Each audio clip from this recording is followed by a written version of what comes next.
Hello, this is Avinesh Sharma head. Welcome you all to the ground success. I hope आप सब अच्छे होंगे और प्रिपरेशन तो अच्छी कर ही लोगे आप लोग। यूपीएससी का रिजल्ट भी आ गया है और अभी नई नई सीरीज से 1.5 महीने बाद 2 महीने बाद आपका एग्जाम भी होने वाला है। पीसीएस का भी एग्जाम होना है और यूपीएससी का भी एग्जाम होना है। तो तैयारी अपनी करते रहो। जियो पॉलिटिक्स की सीरीज को और जियो पॉलिटिक्स के टॉपिक्स को हम कवर करते हैं।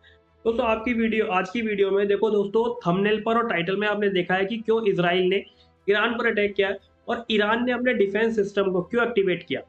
इसके अलावा क्या वॉर स्टार्ट हो सकती है या वॉर की सिचुएशन बन सकती है। इसके अलावा अगर हम इस तरह की सिचुएशन बनी तो भारत की इकोनॉमी पर या इंडिया पर इसका क्या प्रभाव पड़ेगा, इस वीडियो के माध्यम से हम डिटेल में समझेंगे। चलिए स्टार्ट करते हैं अपने आज के टॉपिक को। देखो आप दोस्तों, न्यूज देखो, बीबीसी की ये न्यूज है। इसमें आया है कि Israeli missile hits Iran, US official से एज ब्लास्ट हियर। ठीक है। इसके अलावा ये देखो, इंडियन एक्सप्रेस ने भी इसको कवर किया है कि Israeli missile hit Iran site in Iran. ठीक है, ये मीडिया की रिपोर्ट आई है। अब क्या मुद्दा है ये पूरा, ये इसको धीरे से हम समझेंगे। देखो दोस्तों, जो अमेरिकी अधिकारी हैं, ठीक है, जितने भी अमेरिकी अधिकारी हैं, उनका कहना है कि इजरायली मिसाइल ने ईरान पर हमला किया। अभी जो विस्फोट हुआ है, इसको जो है इस्फहान के मध्य प्रांत में सुना गया है। देखो आप मैप में लोकेशन देखो इसकी, कि इस्फहान के मध्य प्रांत में सुना गया। ठीक है, जो परमाणु सुविधाओं, एक बड़े एयरबेस और एक प्रमुख मिसाइल उत्पादन परिसर का घर है। ठीक है, प्रमुख मिसाइल उत्पादन परिसर का घर है। आप लोकेशन देखो, ये अपना ईरान हो गया यहाँ से। ठीक है, ये ईरान हो गया, इधर ये इंडिया हो गया प्यारा भारत, और ईरान के अंदर ये देखो, ये है इस्फहान मध्य प्रांत। ठीक है, ये इसकी लोकेशन हो गई है। हालांकि इसराइल ने पुष्टि नहीं की है। ईरानी अधिकारियों और मीडिया ने दावा किया है कि हमले से कोई भी नुकसान नहीं हुआ है। मैप में इसकी आपने लोकेशन देखी। ठीक है दोस्तों, अब एक और न्यूज निकलकर सामने ये आ रही है कि Israel launch missile as well as drone at Iran, official sees. ठीक है, ये जो हमला हुआ है कोई मिसाइल अटैक नहीं है, केवल ड्रोन अटैक हुआ है। और ईरान की सरकार भी इसमें कह रही है कि कोई मिसाइल अटैक नहीं हुआ है, ईरान पर जो है ड्रोन अटैक हुआ है। अब दोस्तों, ये जो आपने इस्फहान देखा अभी लोकेशन में, ये ईरान की एक तरह से जो है ना न्यूक्लियर साइट है। अब मैं यहाँ पर जो है ये नहीं कह रहा हूँ कि ईरान जो है न्यूक्लियर वेपन्स के लिए यहाँ पर काम कर रहा है, ऐसा बिल्कुल भी नहीं है। केवल यहाँ पर जो है यूरेनियम प्रोसेस के लिए काम हो रहा है।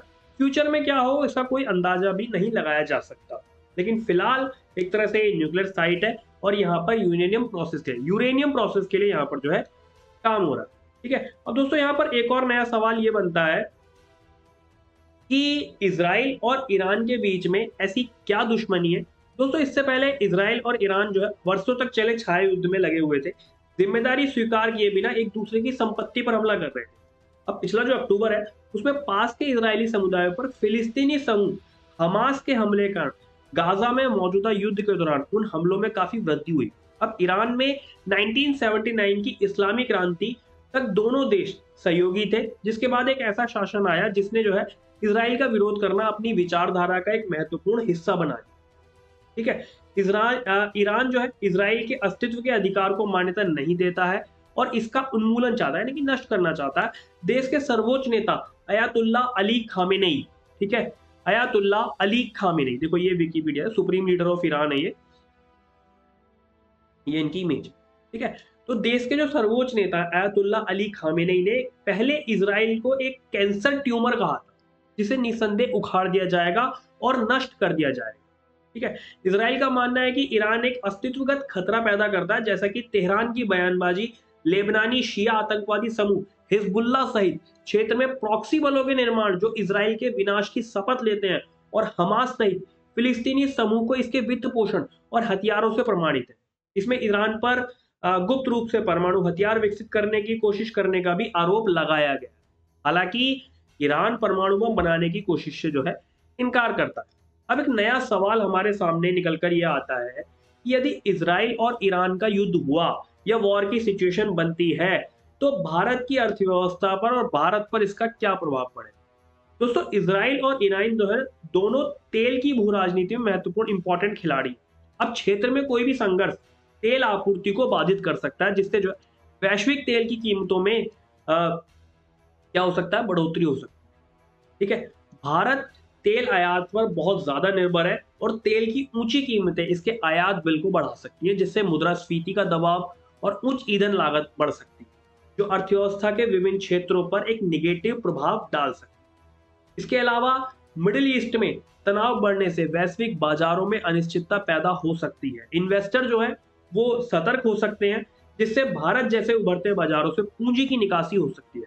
व्यापार मार्ग और शिपिंग लेन भी प्रभावित हो सकती है। ठीक है, शिपिंग लेन भी प्रभावित हो सकती है, जिससे संभावित रूप से अन्य क्षेत्रों के साथ भारत का व्यापार जो है बाधित हो सकता है। और मध्य पूर्व में विशेष रूप से संयुक्त अरब अमीरात, सऊदी अरब और कतर जैसे देशों में भारत के एक इंपॉर्टेंट प्रवासी क्षेत्र है।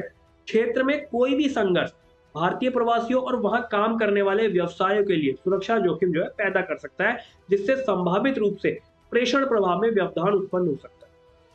अगर हम इसके राजनयिक संबंधों की बात करें तो भारत इजराइल और ईरान दोनों के साथ जो है राजनयिक संबंध रखता है। एक पक्ष के साथ कोई भी भागीदारी या संरेखण दूसरे पक्षों के साथ संबंधों में तनाव पैदा कर सकता है, जो संभावित रूप से व्यापार समझौतों, ऊर्जा सौदों और अन्य द्विपक्षीय व्यवस्थाओं को प्रभावित कर सकता है। अगर हम इसके रक्षा खर्च की बात करें तो लंबे समय तक संघर्ष की स्थिति में भारत को अपनी रक्षा प्राथमिकताओं और खर्च का पुनर्मूल्यांकन करने की आवश्यकता हो सकती है।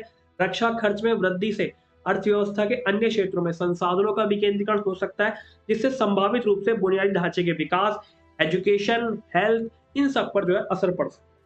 ठीक है, कच्चे तेल पर भारत की निर्भरता है और ईरान जो है, ठीक है, कच्चे तेल पर क्या है, भारत की डिपेंडेंसी बहुत ज्यादा है।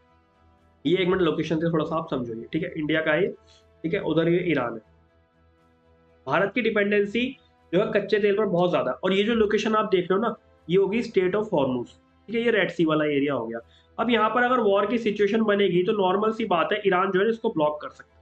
और अगर ये ब्लॉक हो गया, ठीक है, अगर ये ब्लॉक हो गया तो इंडिया के लिए क्या सिचुएशन बनेगी, इन्फ्लेशन, ठीक है, जीडीपी ग्रोथ रेट डाउन होगा, क्योंकि हम चाहते हैं कि भारत का इंपोर्ट से ज्यादा एक्सपोर्ट हो। और अगर स्टेट ऑफ हॉर्मुज ब्लॉक हुआ, कीमतें बढ़ेंगी, हमारा ट्रेड डेफिसिट बढ़ेगा, इसके अलावा विदेशी मुद्रा भंडार हमारा खर्च होगा और रुपए को बहुत ज्यादा नुकसान होगा। कुल मिलाकर जबकि भारत की अर्थव्यवस्था पर इजराइल ईरान संघर्ष का सीधा प्रभाव तत्काल या प्रत्यक्ष नहीं हो सकता है, वैश्विक अर्थव्यवस्था के अंतर संबंध का मतलब है कि किसी भी प्रमुख भू राजनीतिक घटना का प्रभाव हो सकता है, जिससे जो है भारत अछूता नहीं रहेगा। तो ये पूरी न्यूज थी, मैं उम्मीद कर रहा हूँ आपको अच्छे से समझ में आई होगी। जो पॉलिटिक्स से रिलेटेड और इससे रिलेटेड जो भी अपडेट रहेगी वो मैं लाता रहूंगा। बाकी नए हो चैनल को सब्सक्राइब कर लो, ठीक है, और हम बने रहेंगे नई नई इंपॉर्टेंट वीडियोस के साथ। ऑल द वेरी बेस्ट, तैयारी कर दो अपनी यूपीएससी की। Thank you.